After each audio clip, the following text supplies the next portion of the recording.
Drugič zapored so naši fantje v pripravljalni tekmi zmagali z izidom 2-1, tokrat proti aktualnemu makedonskemu prvaku ekipi Vardarja iz Skopja. Tekmo so odigrali v čudovitih odrancih, prvi pa so na gol streljali naši fantje. V 4. minuti je tako poizkusil Marwan Kapha. Ob igri na sredini igrišča je naslednji zabeležen poizkus v 29. minuti, ko je tako sprožil Dino Hotić. No, v 41. minuti pa je bilo zares vroče v našem kazanskem prostoru.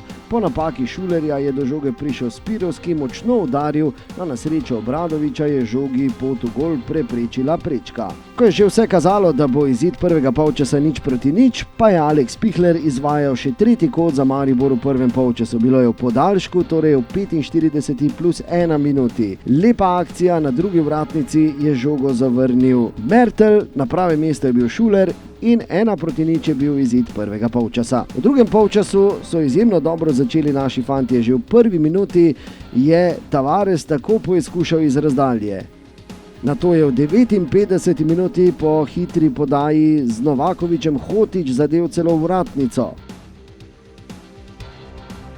V 60. minuti pa je bil rezultat pritiska Maribora drugi zadetek. Po lepi podaji Janže je v polno z roba kazenskega prostora zadel kapetan Tavares. Generalno gledano delamo korake naprej.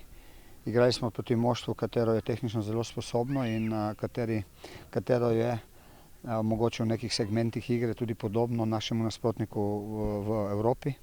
Tako da je ta tekma sigurno dobrodošla, ko zelo dobro kontrolirajo vse žoge in moraš biti potrpežljiv, zelo pozoren in tu mislim, da smo bili v tem segmentu kar solidni. Nogometaši Vardarja se niso vdali. V 69. minuti je tako poizkusil Kojašević. Nato pa v 78. minuti zadetek za makedonske prvake. Prekrasno je prosti strel izvedel Brazilec Juan Felipe in bilo je 2-1.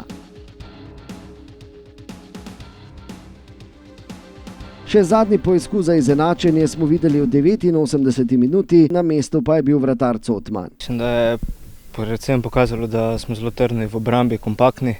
Mislim, da nas bo nasprotniki težko prebijali. Smo se dobro postavili proti Vardarju, ki ni slaba ekipa, močna ekipa, par dobrimi igralci.